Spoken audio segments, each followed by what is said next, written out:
Imagina por un momento la siguiente escena, que tu familia y tú son llevados a un lugar en un camión junto con unas 80 personas más, de forma obligada, y se están dirigiendo a un lugar en el que saben que van a estar privados de la libertad y no saben por cuánto tiempo lo van a estar.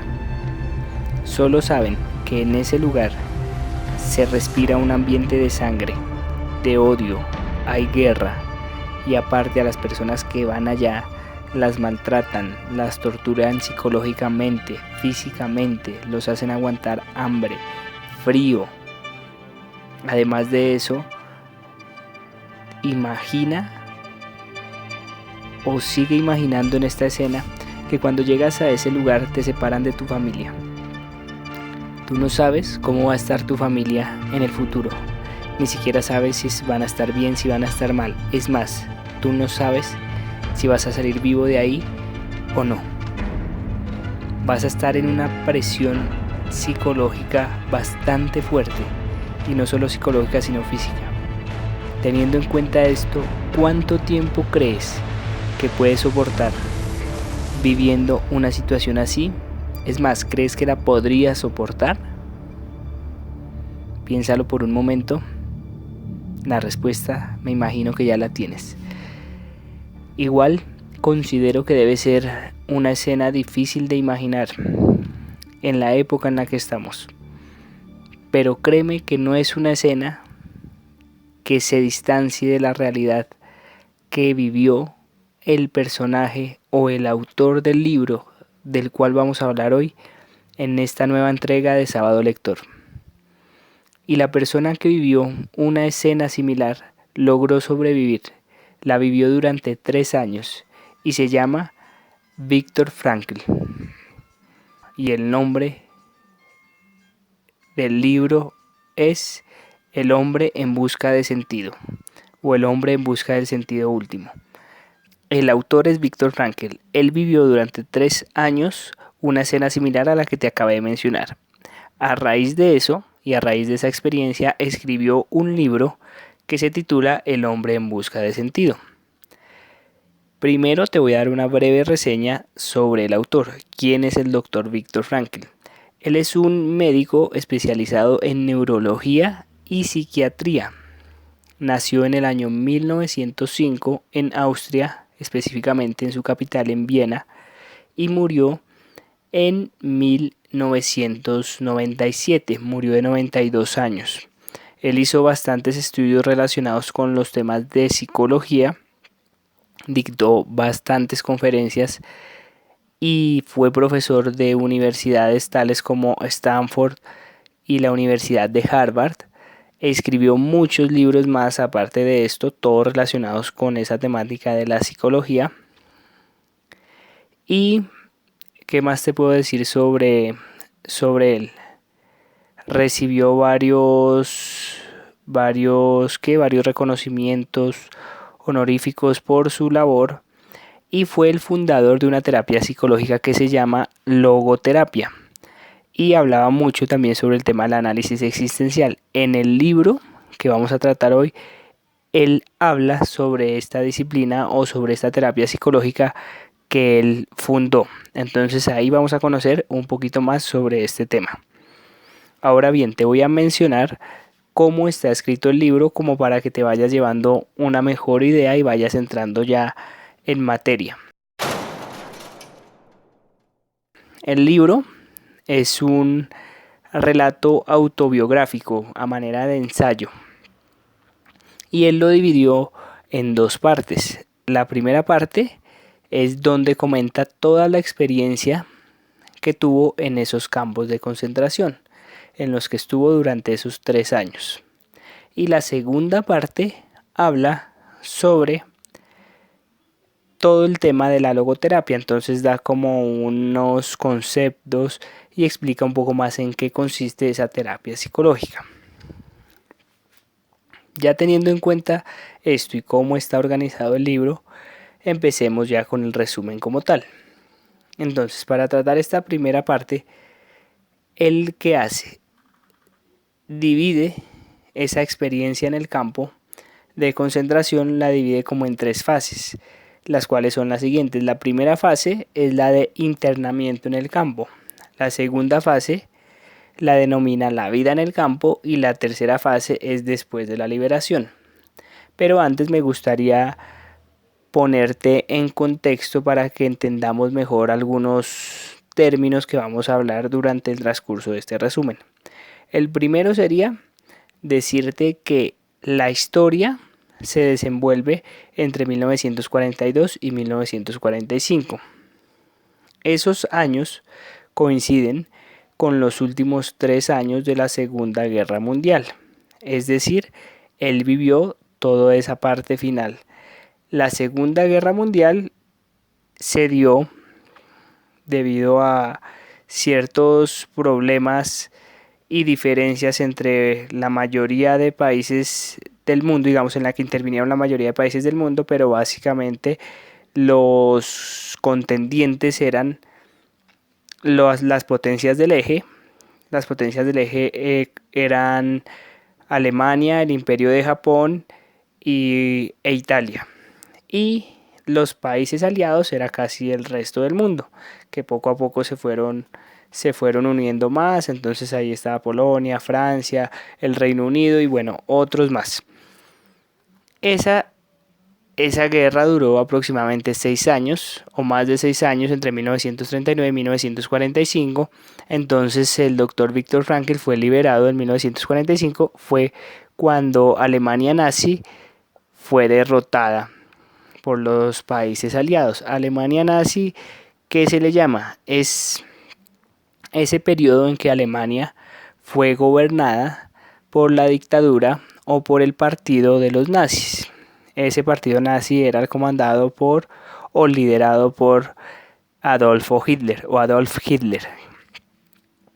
Y consistía o se llamó nazismo a esa ideología que consistía o que era muy marcada por un racismo y por un ultranacionalismo, y entonces estaba totalmente en contra de la democracia liberal y del sistema parlamentario. Y como tenía muy fuerte y muy marcado ese racismo, todo lo que no estuviera, digamos, en concordancia con su raza, como era el ejemplo de los judíos, esas personas eran llevadas a campos de concentración. Pero también como querían mejorar su raza y todo ese tipo de cosas, también enviaban allá personas que pertenecían a determinado colectivo, como homosexuales, personas que estuvieran enfermas, indigentes, opositores políticos. Todo ese tipo de cosas hacían en esa época de los nazis. Esto obviamente es a grandes rasgos. Entonces la razón por la que el doctor Viktor Frankl terminó en esos campos de concentración es por el hecho de tener origen judío y de tener esa religión de ser judío. ¿Qué es un campo de concentración? Un campo de concentración es un lugar al que se llevan en el que se encarcelan o se encierran a personas por pertenecer a determinado colectivo. ¿Qué colectivo? Judíos, ya sean si pertenecen a opositores políticos, bueno. Y lo que caracteriza eso es que no se les hace ningún juicio previo, simplemente se los envía ya por pertenecer a ese colectivo y no estar en la misma dirección de la dictadura. Listo, ya con eso ya podemos darnos una mejor idea o un mejor contexto sobre el libro. Entonces el doctor Viktor Frankl fue llevado y vivió durante 3 años todo el horror y todos los maltratos que podían darse en esos campos de concentración. Él estuvo en 2 de los campos de concentración que se consideraron más difíciles porque se consideraban campos de exterminio, que era el de Auschwitz y el de Dachau, o también escrito mejor dicho, Dachau. La historia la cuenta el doctor Viktor Frankl y él empieza a narrar cómo es vivir en los campos de concentración pero visto desde adentro, ¿sí? Desde alguien que vivió de verdad como tal esos momentos. Entonces, empecemos con la primera parte del libro, que es todo ese tema de la experiencia. Él empieza, digamos, comentando cómo es el tema del internamiento en los campos de concentración, en qué consiste. Básicamente a ellos los llevaban, como la escena que te invité a imaginar, a ellos los llevaban en unos carros, en unos camiones, y algunos de ellos no sabían para dónde se dirigían. Muchos pensaban que quizás era a trabajar en una fábrica de municiones o cosas así. Sin embargo, cuenta en el libro que cuando ven por un pequeño o por una pequeña ventana que habían en ese camión en el que estaban desplazando y ven el nombre Auschwitz, que era el campo de concentración de exterminio que te mencioné anteriormente, a ellos ya les pasaba por la mente todos los horrores que podían vivir ahí. Y cuando se dirigían ahí, él cuenta que como todos ya sabían que era lo que les esperaba, que era básicamente la muerte y torturas, allá en ese campo de concentración estaban las cámaras de gas, estaban los hornos de cremación, estaban varias formas de torturar y de matar a esos colectivos de personas que no estaban acorde con lo que creía la dictadura.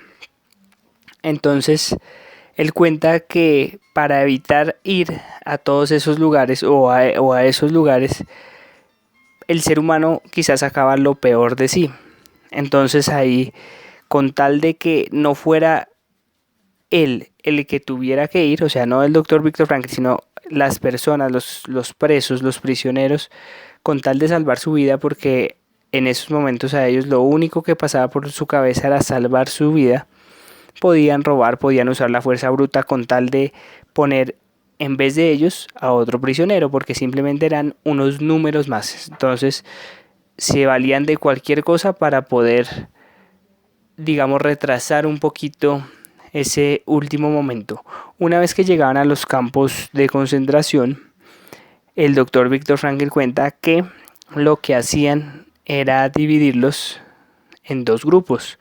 Ponían una fila a la izquierda y otra fila a la derecha. La fila de la izquierda eran los que iban directo a las cámaras de gas o a los hornos de cremación. Es decir, a los que les esperaba como único destino la muerte. Y en la fila de la derecha estaban los que iban a sobrevivir, pero iban a ser obligados a hacer trabajos forzosos. La mayoría quería estar en la de la derecha porque por lo menos tenían un poquito más de chance de vivir. Aquí te voy a leer algo textual del libro en el que mencionan lo que te acabo de contar sobre cómo era que ellos trataban de salvarse cuando sabían que el camino quizás era la cámara de gas. Estos son palabras textuales del libro. No había tiempo para consideraciones morales o éticas, ni tampoco el deseo de hacerlas. Un solo pensamiento animaba a los prisioneros: mantenerse con vida para volver con la familia que los esperaba en casa y salvar a sus amigos. Por consiguiente, no dudaban ni un momento en arreglar las cosas para que otro prisionero, otro número, ocupara su puesto en la expedición. Se empleaba la fuerza bruta, el robo, la traición o lo que fuera con tal de sobrevivir. Los que hemos vuelto de allí gracias a multitud de casualidades fortuitas o milagros, como cada cual prefiera llamarlos, lo sabemos bien.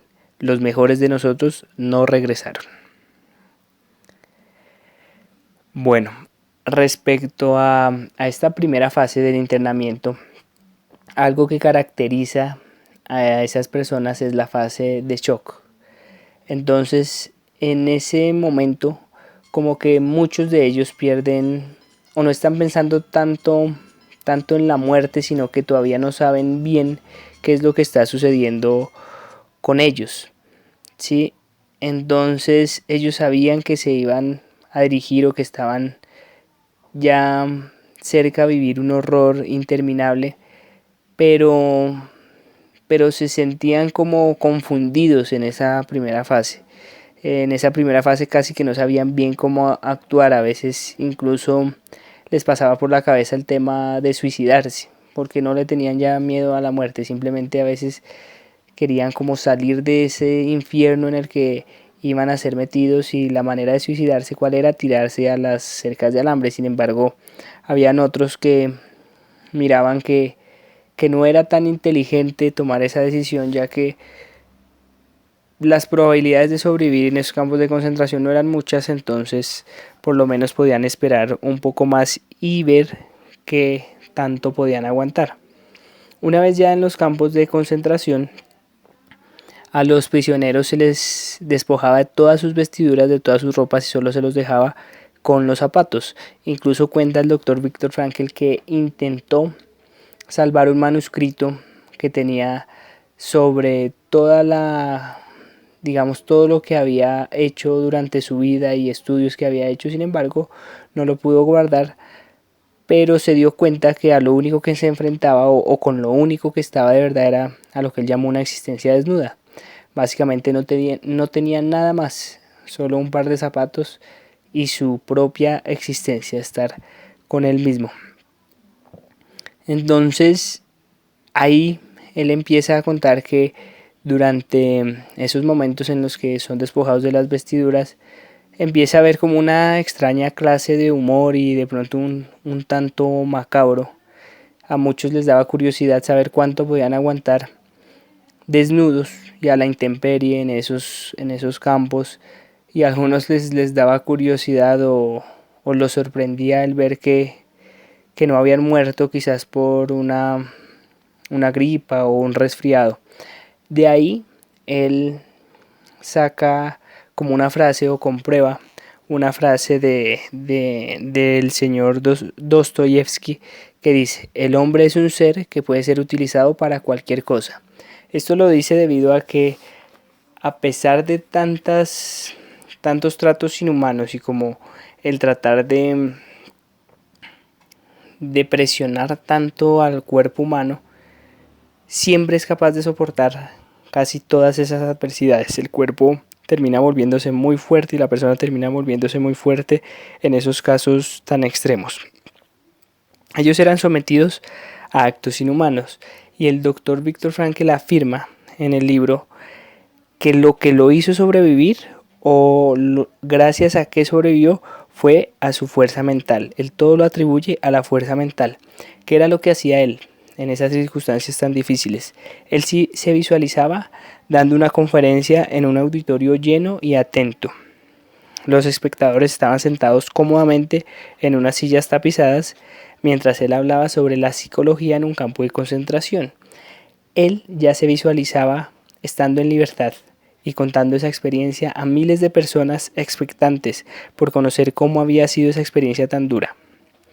Él afirma que la fe en el futuro era lo único que les permitía a los reclusos hacerse más fuertes y a sus cuerpos mantener unas defensas más altas para soportar las infecciones que se presentaban.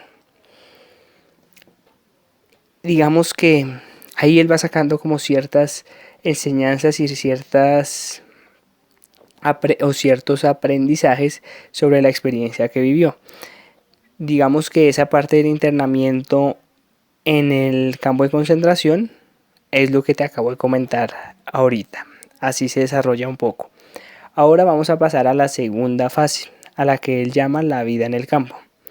La vida en el campo sí ya es un poco más difícil, porque el juez empieza a contar un poco el día a día, cómo sucede, y es obviamente mucho más cruel. Él afirma que digamos que esa segunda fase se caracteriza por la apatía que siente el prisionero, y como por ese, digamos, se le apagan un poco los sentimientos y las sensaciones. Primero empieza como una cierta fase de esa vida en el campo, empieza como con esa añoranza por su familia, y extrañar a su familia, a sus seres queridos, a sus amigos. Es ese momento en el que el prisionero quisiera estar con ellos y saber que quizás ellos están bien. Y luego pasa como a cierta repugnancia, empieza a sentir cierta repugnancia por estar en el lugar en el que se encuentra, lleno de lodo, lleno de frío, de hielo, de excrementos. verse en esas condiciones tan inhumanas, entonces empieza a sentir esa repugnancia y después de eso llega a la apatía. Entonces en esa apatía él ya no siente mucho más, se vuelve como frío, ya pierde algo de sentimientos, ya simplemente están ahí por estar y se dedican a hacer lo que les dicen y, y a vivir, tratar de sobrevivir al máximo y tratar de aguantar. Él afirma, o dice ahí en el libro, que los prisioneros que ya no tenían una meta, que ya no tenían un por qué vivir, estaban perdidos y más propensos a morir. Es decir, ahí era como una prueba de resistencia, de aguante mental y de querer continuar, de ponerse un por qué continuar, de ponerse una motivación y un propósito para poder aguantar todo lo que estaban aguantando ahí, todos esos actos inhumanos. Y menciona la frase de un filósofo alemán que se llama Nietzsche, o algunos le dicen Nietzsche, que dice: quien tiene algo por qué vivir es capaz de soportar cualquier cómo. Él dice en el libro que cuál es la pregunta básica que se debe hacer todo humano: preguntarse por el sentido de la vida. Necesitamos un cambio radical en nuestra actitud hacia la vida, dice el autor. Tenemos que aprender por nosotros mismos y luego enseñar a los desesperados que en realidad no importa que no esperemos nada de la vida, sino si la vida espera algo de nosotros. Vivir significa asumir la responsabilidad de encontrar la respuesta correcta a los problemas que se plantean y cumplir las tareas que la vida asigna continuamente a cada individuo. Él en el campo de concentración se dio cuenta de una cosa, que a pesar de que les quitaran sus vestiduras, a pesar de que les quitaran la libertad física, la última libertad que tienen los seres humanos y que nadie les puede quitar, es la capacidad de elegir su actitud ante las circunstancias o ante las circunstancias que la vida les presenta.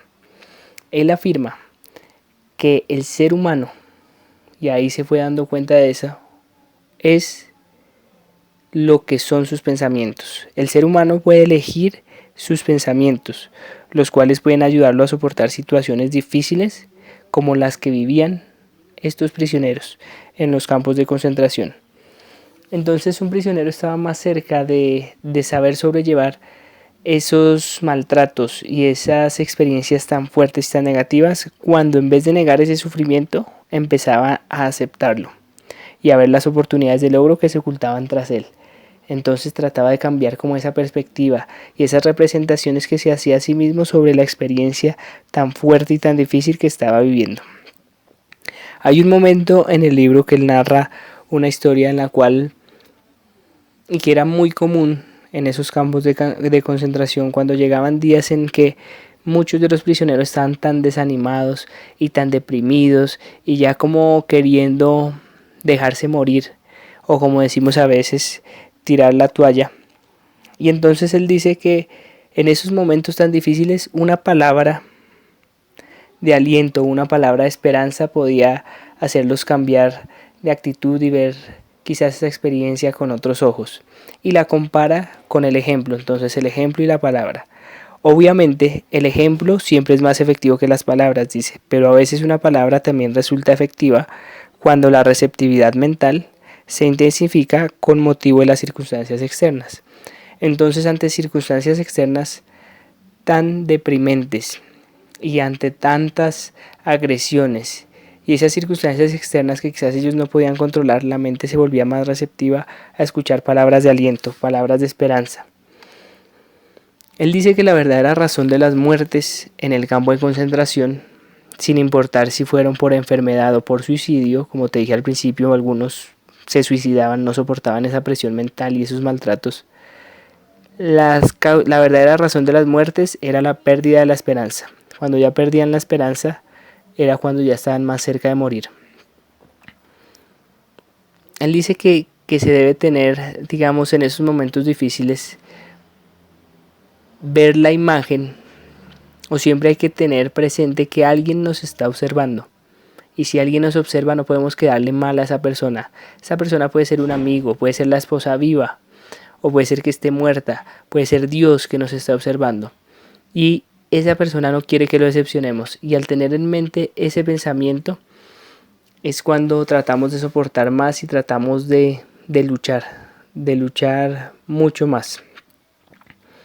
Hay un momento en el libro, durante ese momento de cómo es la vida en un campo de concentración, en la que el doctor Viktor Frankl se pregunta acerca del comportamiento de los guardias. Él se hace la siguiente pregunta: ¿cómo es posible que hombres de carne y hueso, como los demás, pudieran tratar a sus semejantes como lo hacían? Con tanta brutalidad, con tanta violencia. Él se preguntaba eso: ¿cómo un ser humano podía tratar así de mal a otro ser humano? Y a pesar de que la mayoría de guardias eran así de malos con los prisioneros, también cuenta el caso de un comandante que demostraba algo de bondad, que incluso compró medicinas de su propio dinero para llevárselas a varios prisioneros, lo cual no era un monto de dinero pequeño, era un monto de dinero considerable, y ese comandante lo destinó para comprar medicinas a los que en teoría tenía que dejar morir. Entonces, al darse cuenta el doctor Viktor Frankl que habían también algunos guardias que eran buenos, también notó que asimismo habían algunos prisioneros que eran malos, digámoslo así, con sus mismos compañeros. Habían prisioneros que él decía que eran, en especial los más antiguos, que eran crueles con sus propios camaradas. Entonces, de estas experiencias y de estos comportamientos que vio en las personas, sacó la siguiente conclusión: de que hay dos razas de hombres en el mundo: la raza de los hombres decentes y la raza de los indecentes. Ambas se encuentran en todas las partes y en todas las capas sociales. Básicamente, que solo hay dos tipos de hombres: los hombres buenos y los hombres malos. La vida en un campo de concentración, dice el doctor Viktor Frankl, abría de par en par el alma humana y sacaba a la luz sus abismos, es decir, sacaba a la luz lo peor. Hay una línea delgada que separa el bien del mal y que atraviesa imaginariamente a todo ser humano. Y esa línea imaginaria alcanza las profundidades más hondas y se hizo manifiesto en el fondo del abismo que abrió o que se abrió en los campos de concentración. Los campos de concentración sacaban quizás lo peor del ser humano, y por eso él afirma que las personas que vivieron ahí quizás conocieron al ser humano mejor que cualquier otra generación. Y se hace la siguiente pregunta: ¿qué es en realidad el hombre? Y la respuesta que él hace es el ser que siempre decide lo que es el ser que se ha inventado las cámaras de gas, pero asimismo es el ser que ha entrado en ellas con paso firme, musitando una oración. De esta forma termina la segunda fase que él menciona, que es la vida en el campo, y da paso a la tercera fase, que es la que se da y se llama después de la liberación. Como te comenté al principio, finalmente llegó el momento en el que esa pesadilla para los prisioneros que lograron aguantar y sobrevivir hasta 1945 llegaba a su fin. Fue ese momento en el que se izó la bandera blanca, que decía que la guerra había terminado y que ahora iban a ser libres. Sin embargo, algo extraño sucedió y algo extraño pasó a esos prisioneros. Esas personas que ya habían visto esa bandera blanca y que habían soñado tantas veces con verla, no se sentían contentos. Ellos, de haber vivido tantas cosas inhumanas y tanto maltrato por tantos años, ya habían perdido la capacidad de alegrarse. Y como la habían perdido, tenían que volver a aprender a tener esa capacidad de alegría, y la tenían que recuperar poco a poco. Lo que le sucedió a esos presos cuando salieron y recuperaron su libertad y que no se sentían contentos, finalmente es algo que se llama despersonalización. ¿Y en qué consiste la despersonalización? Ellos simplemente no se sentían alegres porque pensaban que era improbable, que era irreal eso que les estaba sucediendo. Es decir, como tantas veces lo habían soñado durante tanto tiempo, y despertaban al siguiente día y seguían en la misma situación, viendo muertes, viendo sangre, viendo maltrato. Ya cuando sucedió en la vida real y no era un sueño, su mente ya pensaba que no había por qué alegrarse, porque quizás se iban a frustrar al darse cuenta que podían despertar o que lo que estaban imaginando no era real. Entonces es algo que le sucede a la mayoría de prisioneros y que hay que tenerlo en cuenta siempre que hay situaciones similares, porque se cree que el recién liberado ya no necesita ningún cuidado. Sin embargo, cuando alguien ha estado sometido a una fuerte presión espiritual y de un momento a otro deja de ser sometido a ella, puede tener un fallo en su salud psíquica. Y además, si han sido sometidos a brutalidades, ellos también sienten que al ser libres pueden hacer lo mismo. Es decir, muchos de los prisioneros que ya fueron liberados solo querían reproducir esa brutalidad de la que fueron víctimas y querían reproducirla o desquitarse con las demás personas sin ninguna norma, digámoslo así, como una especie de desahogo. Es decir, ellos ya pasaban de ser los oprimidos a pasar a ser los opresores. Como les sucedía eso solo muy lentamente y con mucho tacto se podía devolver. Se les debía hacer entender a aquellos hombres la verdad de que nadie tiene derecho a obrar mal, ni aun cuando a él le hubieran hecho daño, dice en el libro. Mi comentario a esto es que un comentario así es lo que hace grande a un ser humano y lo muestra como alguien que tiene el control sobre sí mismo. Después de todo, ¿cuál es la reacción más fácil cuando alguien nos hace mal? La reacción natural es pagarle con la misma moneda, ¿cierto? Pero recuerda que no tenemos derecho a obrar mal, ni aun cuando nos hayan hecho mal. Entonces, aparte de esta deformidad moral que sufrían los prisioneros, es decir, esa deformidad moral, ¿cuál es? La que te mencioné ahorita, el querer desquitarse o querer pagar con la misma moneda o con la misma brutalidad hacia otras personas que quizás eran inocentes. Aparte de esta deformidad moral, habían otras experiencias mentales que amenazaban dañar el carácter del prisionero después de ser liberado. Y esas dos experiencias eran la amargura y la desilusión que sentían al volver a su antigua vida. La amargura la experimentaban al ver la frialdad de las personas a su llegada. A pesar de su sufrimiento y esa terrible experiencia, muchas personas se mostraban frías y se mostraban como si no les hubiera importado toda esa crueldad que esos prisioneros vivieron. Y la desilusión la experimentaban cuando se daban cuenta que lo que los mantuvo vivos y con ganas de salir adelante, como era pronto el amor por su familia, el amor por ver a sus seres queridos vivos, por encontrarse otra vez con ellos, finalmente esa ilusión y eso que los mantuvo vivos ya no existía, porque cuando salieron del campo de concentración muchos se dieron cuenta que su familia no había podido sobrevivir y ya estaba muerta, como le pasó al doctor Viktor Frankl, que su esposa, sus hermanos, sus padres, su esposa, sus hermanos, sus padres, que fueron llevados con él y que fueron internados también en los campos de concentración, todos murieron. Para él fue un golpe muy fuerte y tuvo un gran momento de depresión, pero tuvo que afrontarlo y seguir hacia adelante. Para todos los prisioneros que habían sido liberados llegó el día en que miraban hacia atrás y contemplaban su experiencia en el campo. Estas son palabras textuales del libro. Eran incapaces de comprender cómo pudieron soportar todo eso. Y ahora sentían la maravillosa sensación que después de eso que vivieron y que sufrieron, ya no había nada a lo que tuvieran que temer, excepto a su Dios. Ellos ya creían que no iba a haber más sufrimiento, o que ya no iba a haber nada peor que eso que ellos vivieron. Aquí finaliza como esa parte y esa primer parte del libro en la que menciona todo lo que es vivir en un campo de concentración desde adentro, desde la fase del internamiento, pasando por la vida en el campo, hasta lo que sucede con los prisioneros después de la liberación.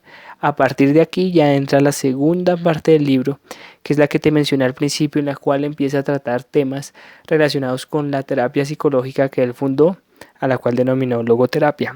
Entonces, aquí vamos a empezar ya a tratar esos temas para entender mejor en qué consiste esta terapia.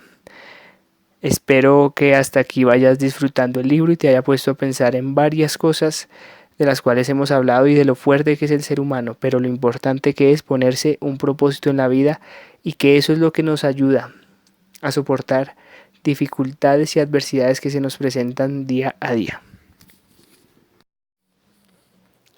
Y para explicar un poquito el concepto de la logoterapia, el doctor Viktor Frankl empieza o comienza esta segunda parte del libro buscando diferenciarla del psicoanálisis. Él incluso hace la aclaración que él no se considera como un psicoanalista, sino como un psicoterapeuta. ¿Y por qué hace esta diferenciación?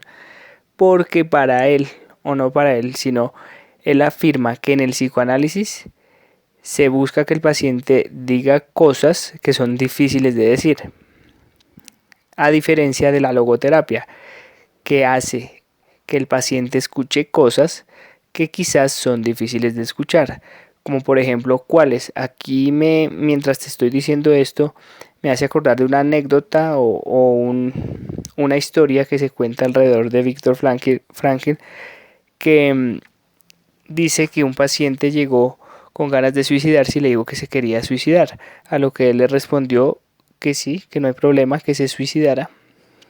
Y cuando el paciente escuchó esto, que la verdad era difícil para él escucharlo o no se esperaba que le respondieran con esa afirmación, el mismo paciente empezó a dar las razones de por qué no se quería suicidar, que pronto porque tenía una familia, unos hijos o alguien por quien luchar. Y entonces de esta forma, de una manera un poco diferente a quizás la acostumbrada, terminaba convenciendo al paciente de hacer lo que o de dejar de hacer eso que tenía pensado. No estoy seguro si es algo real que sucedió, sin embargo me llegó a la mente esa anécdota y te la quería contar. Entonces, en comparación, el psicoanálisis y la logoterapia, el psicoanálisis, dice Viktor Frankl, es un proceso más introspectivo y retrospectivo. Y eso lo diferencia de la logoterapia, porque la logoterapia mira más hacia el futuro, hacia los objetivos y al sentido que el paciente puede encontrar en su vida, o esos objetivos, ese propósito que puede realizar en su futuro. En la logoterapia, o la logoterapia mejor dicho, se encarga de que el paciente empiece a adoptar conductas y comportamientos que lo acerquen a desarrollar el sentido de su vida, o que lo acerquen a desarrollar su propósito. Si las conductas y comportamientos que debe adoptar implica reemplazar o eliminar las que no lo acercan a su objetivo, debería hacerlo, o mejor dicho, hay que hacerlo. Yo lo entiendo como que si hay hábitos y hay comportamientos que quizás no van encaminadas a desarrollar ese propósito de vida, hay que eliminarlos o hay que cambiarlos. Después, durante esta introducción a la logoterapia, él también busca explicar el porqué de su nombre. Y para eso descompone la palabra. Dice que la palabra logos es una palabra griega que equivale a sentido, significado, propósito. La logoterapia, por lo tanto, se centra en buscarle un significado a la existencia humana y la búsqueda de dicho sentido por parte del hombre. Entonces, digamos en mis palabras, yo que diría que la logoterapia consiste en hacer que la persona encuentre el por qué vino a este mundo o para qué vino a este mundo, mejor dicho, y hacer todo lo que pueda hacer por cumplir ese propósito.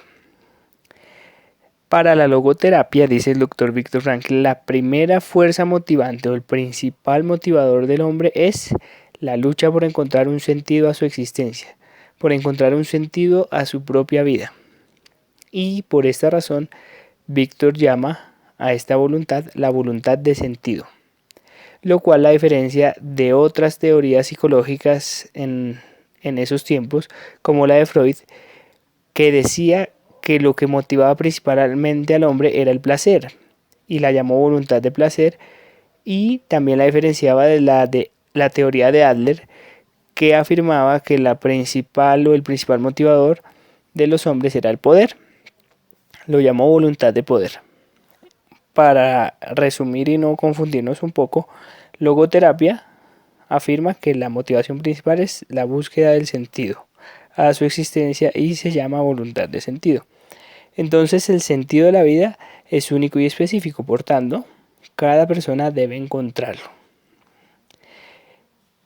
¿Por qué dice esto? ¿Por qué es tan fuerte el tema de encontrar una voluntad? No, un propósito, buscarle un sentido a la existencia.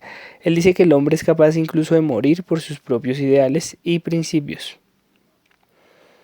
¿Qué quiere decir esto? Que cuando se encuentra un sentido a la vida o un propósito, queda atrás cualquier excusa, cualquier miedo a la crítica, todos esos bloqueos quizás quedan atrás cuando se consigue un propósito o hay algo por qué vivir. Entonces hay que encontrar ese algo a toda costa para mantenerse motivado. El hombre es movido por el amor, dice el autor. Es movido por el amor a una causa con la que se identifica, es movido por la persona que ama o por amor a Dios. También dice que logos significa espíritu o tiene que ver con el espíritu, por eso la logoterapia también trata temas espirituales. Mientras va desarrollando un poco el concepto de la logoterapia, hay un momento del libro en el que menciona un término que es usado en biología y se llama homeostasis. Homeostasis escrito con H. ¿Y qué es homeostasis? Es un estado sin tensiones. ¿Qué dice Víctor o cómo relaciona la logoterapia con la homeostasis? Él dice que lo que el hombre realmente necesita no es vivir sin tensiones, sino esforzarse y luchar por una meta que le merezca la pena. Es decir, el hombre no necesita estar viviendo ese estado de homeostasis, que es sin tensiones, sino que debe esforzarse por luchar y por encontrar algo que de verdad valga la pena el esfuerzo y cualquier, digamos, obstáculo que se le presenta no sea un impedimento para continuar y para avanzar. Lo que precisa no es eliminar la tensión a toda costa, sino sentir la llamada a un sentido potencial que está operando o que está esperando, no que está operando, sino que está esperando a que él lo cumpla. También menciona un concepto importantísimo y por lo cual se reconoce mucho a Viktor Frankl, que es el del vacío existencial. Él dice que el vacío existencial surge a raíz de dos pérdidas que ha sufrido el ser humano a lo largo de su evolución. Una de las pérdidas es la de algunos instintos animales básicos y la segunda pérdida es la de las tradiciones en el último tiempo. Es decir, dice, carece de un instinto que le diga lo que ha de hacer y además no tiene ya tradiciones que le indique lo que debe hacer. Y en ocasiones no sabe ni siquiera lo que le gustaría hacer. En su lugar desea lo que otras personas hacen, que sería conformismo, o sea, desea hacer lo que otras personas hacen, que se llamaría conformismo, o termina haciendo lo que otras personas quieren que él haga, a lo cual se denominaría totalitarismo. Aquí en mis palabras yo qué diría, es que ese vacío existencial, ¿cómo lo entiendo? Como ese tedio, como ese aburrimiento, como esa pérdida del sentimiento de que la vida tiene un significado. En otras palabras, es como ya dejarse llevar por la corriente. Como alguien que no quiere morir pero tampoco tiene una meta por qué vivir. Simplemente se limita a existir. Así es como entiendo yo ese vacío existencial que explica Viktor Frankl. Hay otro concepto importante que me parece muy llamativo y es muy bueno que lo tengas presente porque quizás todos lo hemos vivido en algún momento de nuestra vida. Y el concepto que él llama o que él trata es el de la neurosis del domingo. ¿A qué se refiere con la neurosis del domingo? Es ese momento de depresión que sienten las personas conscientes de la falta de contenido en sus vidas. ¿Cuándo sienten esa depresión? Cuando el trajín de la semana se acaba y ante ella se pone manifiesto su vacío interno. Cuando las personas dejan de estar haciendo lo que están haciendo durante la semana. su trabajo, lo que le diga el jefe, o en lo que están durante la semana y que hace que tengan la mente ocupada.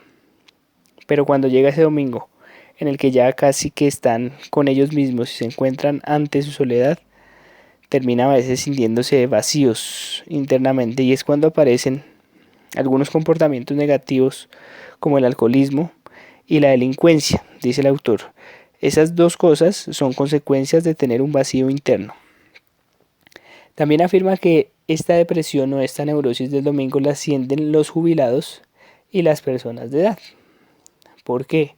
Porque muchos de ellos ya terminaron como su vida productiva y dejaron de estar haciendo eso que los motivaba a vivir día a día o a levantarse todos los días. Cuando ya se pensionan y dejan de hacer esa actividad que hicieron durante tantos años, 20, 30 años, llegan y sienten que su vida no tiene ningún sentido. Por eso es tan importante encontrarle un sentido o un propósito a la vida más allá de la actividad que estamos haciendo en el momento o de la tarea que nos está permitiendo ganarnos la vida. Todo se reduce ¿a qué? A vivir con un propósito en la vida. Si no hay propósitos, si no hay sueños, si no se encuentra un significado a la existencia, se está más cerca de morir. Es una de las conclusiones que se saca del libro o de esta voluntad de sentido, que es lo que motiva al ser humano. Si no se tienen esos propósitos, está más cerca de morir. Ten presente esto. La frustración de la voluntad de sentido a veces se compensa ¿con qué? Con las otras voluntades que mencionamos anteriormente. La voluntad de poder, como por ejemplo la voluntad de tener dinero, o se compensa con la voluntad de placer. La voluntad de placer se puede manifestar en cuanto al tema de compensación sexual. Digamos que esa frustración existencial se trata de compensar con digamos una vida sexual o con temas sexuales, y así en los casos de vacío existencial también se pueden observar que la libido sexual se vuelve agresiva. Aquí lo relaciona el doctor Viktor Frankl, que esos momentos en que hay agresiones sexuales, ejemplo como una violación, muchas veces es resultado de tener una vida sin sentido. Y entonces, ¿cómo compensan esa falta de propósito en sus vidas? Afectando a otros, tratándolo de compensar con la voluntad de placer. Placer en el sexo, digamos, canalizado a través del sexo. Cuando se carece de sentido y se siente vacío por dentro, es que se pueden desarrollar las patologías que mencionamos anteriormente, dice el autor. ¿Qué es lo importante aquí o qué es lo importante para la logoterapia? Que el ser humano se haga responsable de sí mismo, que se haga responsable de su vida, que tome las riendas de su vida, que asuma la responsabilidad de la misma. Y hay una frase que te voy a leer textualmente porque me parece muy importante y que es clave para entender el tema de la logoterapia. Y dice así: vive como si ya estuvieras viviendo por segunda vez, y como si la primera vez ya hubieras obrado tan desacertadamente como ahora estás a punto de obrar. La voy a repetir: vive como si ya estuvieras viviendo por segunda vez, y como si la primera vez ya hubieras obrado tan desacertadamente como ahora estás a punto de obrar. Esta premisa de la logoterapia nos invita a imaginar que el presente ya es pasado, y en segundo lugar, que el pasado se puede cambiar y corregir con una acción presente, digámoslo así. Esta premisa enfrenta al hombre con la finitud de la vida y con la finalidad de lo que cree de sí mismo y de su vida. Entonces, ¿qué podemos seguir diciendo de la logoterapia de acuerdo a lo que ya hemos hablado? Que no precisa imponer al paciente ningún juicio, ¿sí? Pues en realidad la verdad se impone por sí misma, sin intervención de ningún tipo. Al paciente se le da libertad de elegir por qué o ante quién se considera responsable. El verdadero sentido de la vida debe encontrarse en el mundo, según la logoterapia, y no dentro del ser humano o de su propia psique o mente. Con esto se refiere a que el verdadero sentido de la vida está relacionada con hacer un mundo mejor, con ayudar a otros o con dejar un mundo mejor del que encontramos. No se trata de buscar la autorrealización, dice el autor, sino que esta, o sea, la autorrealización, es un efecto secundario de trascender. Entonces, lo que se debe buscar es un propósito alto, un propósito noble que nos busque o nos ayude a trascender. Y cuando trascendemos, la consecuencia, ¿cuál es? La autorrealización. Y ahí es cuando nos sentimos completos. El sentido de la vida siempre está cambiando, pero nunca cesa. Siempre puede cambiar, digamos, a veces en algún momento de nuestras vidas quizás tenemos un propósito y ese propósito nos ayuda a avanzar. Va cambiando con el tiempo hasta que quizás encontramos uno que es demasiado fuerte y nos invita a continuar hasta el final de las vidas porque nos llena y nos hace sentir que aportamos al mundo. Puede cambiar, pero nunca cesa. Siempre el ser humano va a estar movido por un propósito. Y finaliza el autor hablando sobre el tema del sufrimiento. ¿Qué es lo que dice? Que cuando hay sufrimiento, lo más importante es la actitud que tomemos hacia ese sufrimiento. Aquí vuelve a mencionar la actitud, como dijimos anteriormente, que es la última libertad del ser humano.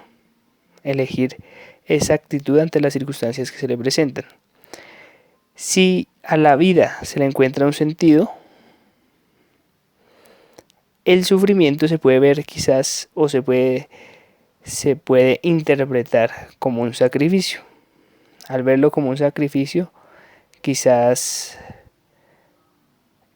lo podemos canalizar o lo podemos ver de otra forma al sufrimiento. Así lo hizo por lo menos el doctor Viktor Frankl después de que se dio cuenta que su esposa había muerto y que no había logrado sobrevivir.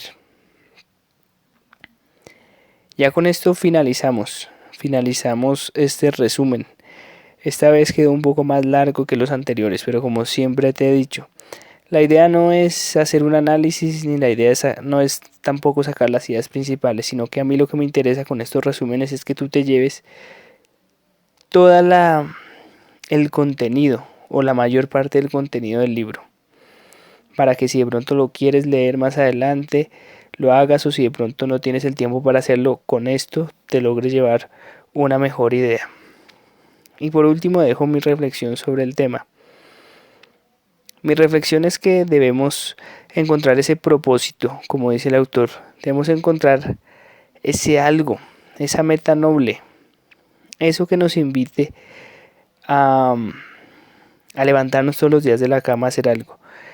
Y lo que yo veo y lo que entiendo es que no es el dinero, no es buscar dinero, no es hoy voy a hacer más dinero, mi meta es llenarme de dinero, llenarme los bolsillos, no. A veces el que busca solo el dinero es cuando termina cometiendo errores y pasando por encima de otros, cometiendo delitos, robando, cuando su motivación principal es el dinero. Lo que yo entiendo es que el propósito de vida va más allá de eso. Está encaminado a ayudar a otros. De pronto no a todo el mundo, a todo un país, pero quizás dejar un mundo mejor a través de la educación de un buen hijo. Dejar un mundo mejor quizás buscando defender la causa del medio ambiente, los animales.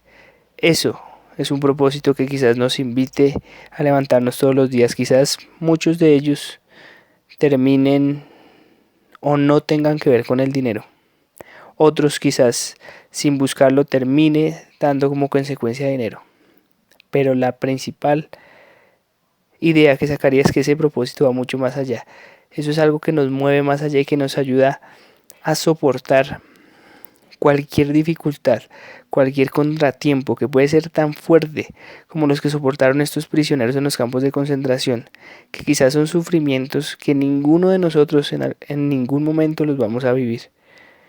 Pero lo único que demuestra es que el ser humano es tan fuerte y que si tiene ese por qué vivir, como dijo Nietzsche, puede soportar cualquier cómo. Así que te invito a que encuentres ese propósito, que encuentres ese por qué vivir, y vas a ver que las cosas que ahorita ves como un obstáculo o que ves como un problema, las vas a terminar resolviendo y las vas a terminar viendo como una pequeñez.